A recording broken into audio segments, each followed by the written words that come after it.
Welcome to the Muscles and Veggies Fitness Podcast, where you get nutrition, health, fitness, all perfectly packaged into a bite-sized podcast to help motivate and educate you to stay on your fitness journey. What are we talking about today? Today, we are talking about Nutrition 101. This is basically how to start eating healthy with 3 simple meals. So I'm basically going to give you a meal plan today as we talk. I do this a lot with clients. Clients will often start with me in the gym, and obviously I want to get them kicked off right in the direction of nutrition. So when we talk about 3 simple meals, what we're really talking about is 3 simple strategies. You know, life is distracting. I mean, we have social media and emails and calls, kids, bills, politics, religion. There's so much stuff in the news right now. It is like brain explosion, right?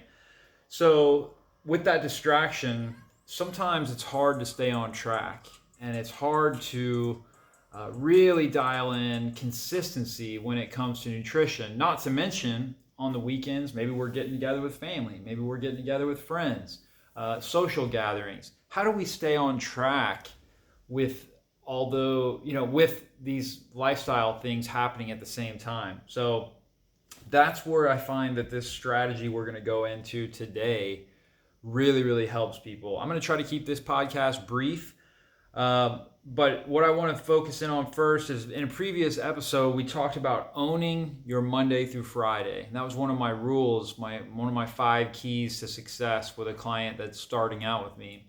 Now, owning your Monday through Friday, what does that mean? That means Monday through Friday, when I'm on my grind and I'm doing my daily thing with work and kids and school and this and that, whatever you could, i.e. enter in the blank, right?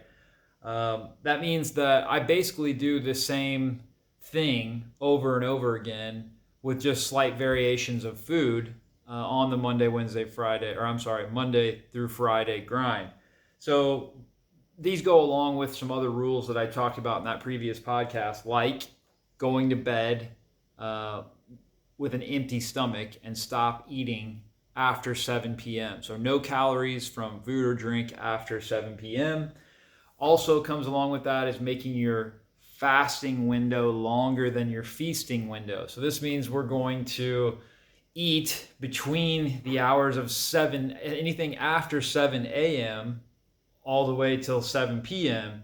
If we don't eat any calories from 7 p.m. to 7 a.m., our fasting window is now longer than our feasting window.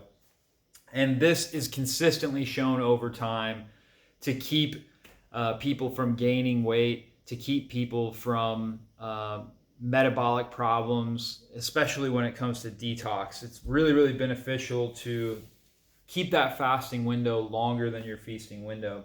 On top of that, we want to sleep during our hours of power, okay? So during the 10 o'clock hour to the 6 o'clock a.m. hour, obviously that's not doable for all people. However, if your circumstances permit, this has been the window of time to have shown the best results when it comes to health, fat loss, metabolism, protecting against obesity, things like that.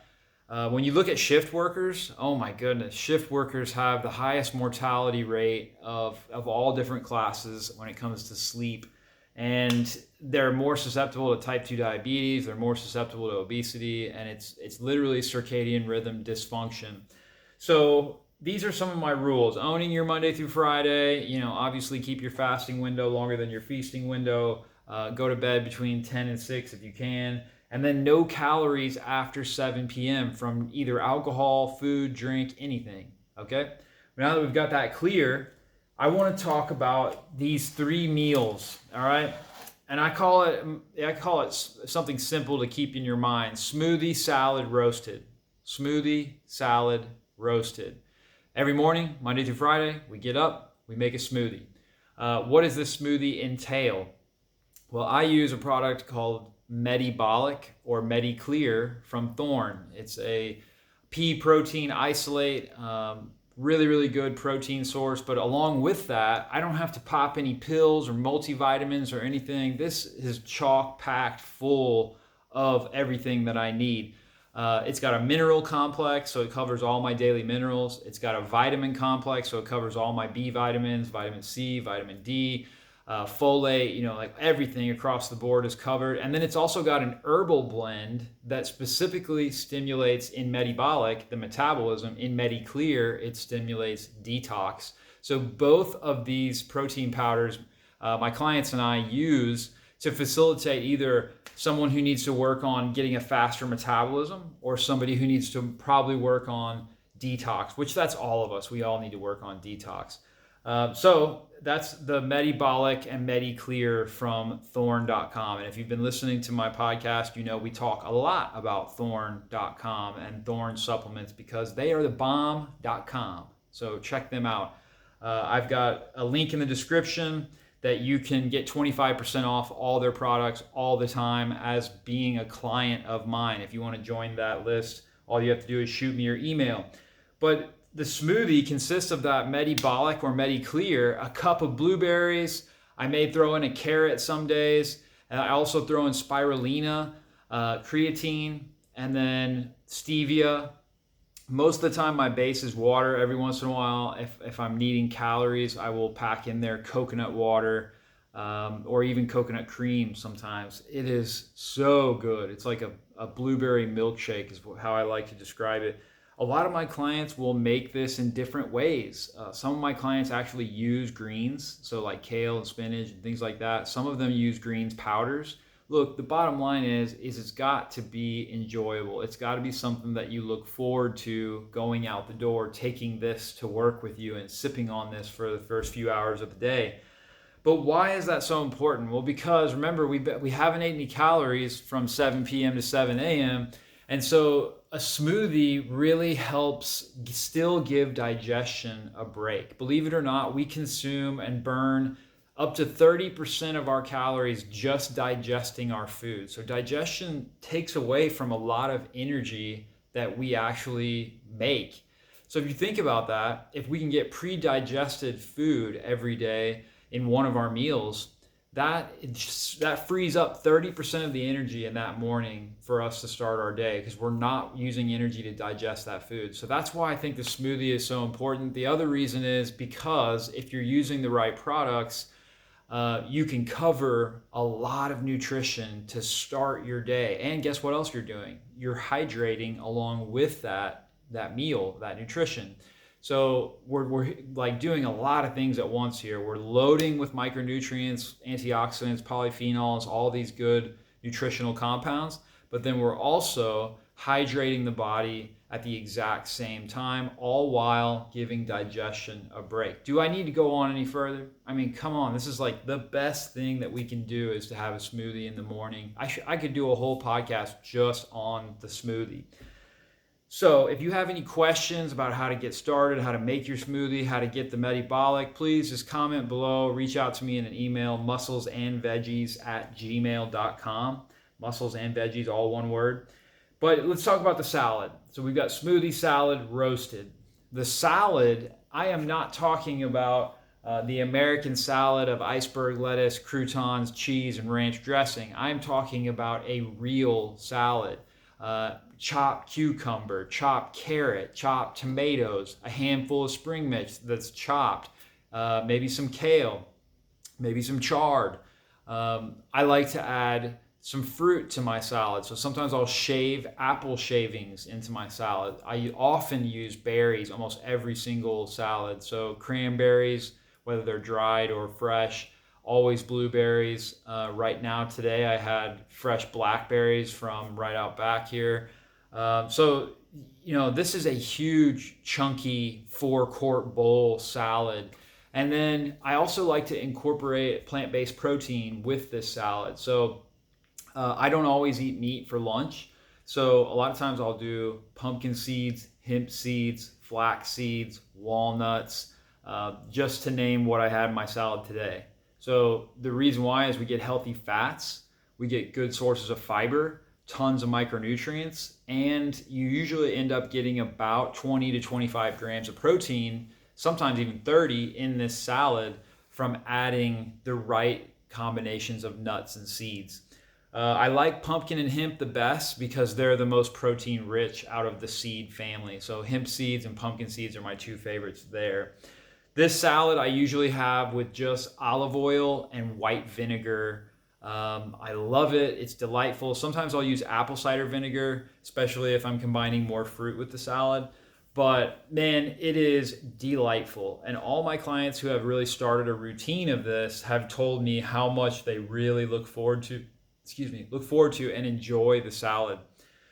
So if you have any questions on that, hit the Instagram up, Muscles and Veggies. You can look at my salads that are on there. I also have them laid out on a cutting board too. So like you can see what it looks like all chopped in individual piles on a cutting board to give you some ideas on how to make your awesome salad. You know, the best thing about the salad is too, guess what? You can chop it all up on Monday or Sunday night and it will stay good for 2 or 3 days in the refrigerator. All you have to do is pull out a salad out of a huge bowl, make 3 or 4 salads at once chopped, pull out the salad, and then throw your dressing on it while you're at work. Or just throw your dressing on it when you're getting it out of the fridge.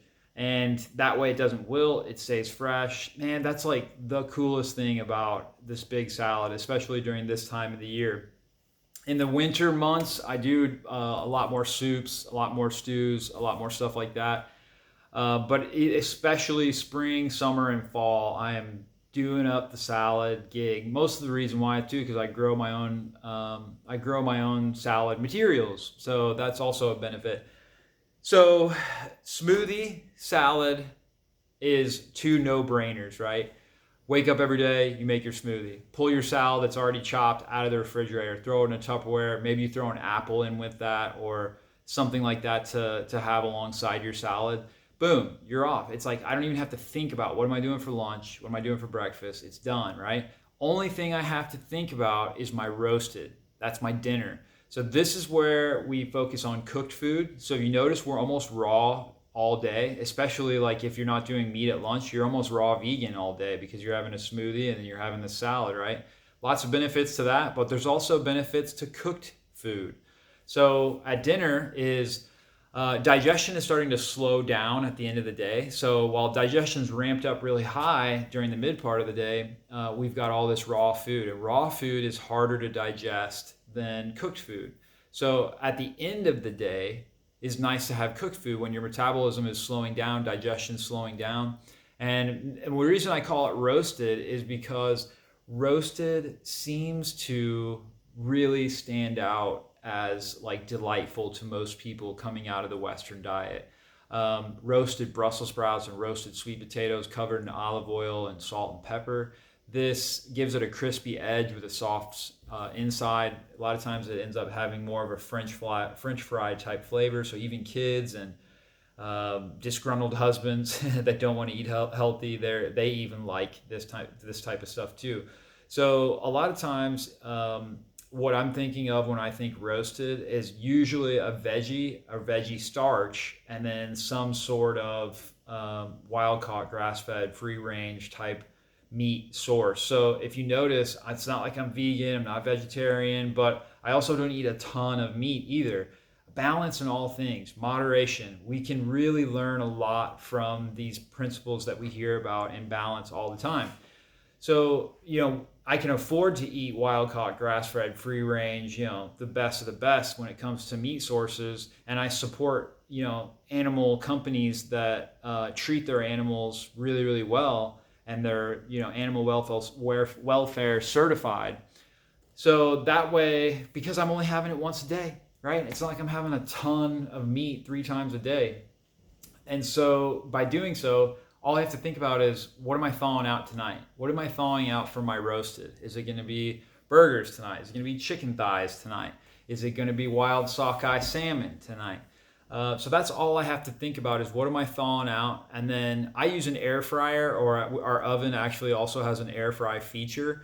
There's nothing wrong with sauteing these vegetables in a pan either, but when I'm really, really in a pinch, I'll throw frozen veggies in a sauteed pan or the Instapot and I'll saute them.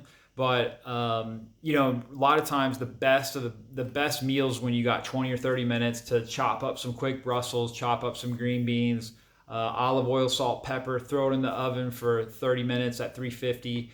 Get those golden brown edges, and then while that's cooking, I'm figuring out whether I'm doing burgers or whatever, and whatever I have thawed out, I'm cooking that at the exact same time. So you're talking about 20-30 minutes. That's it from start to finish.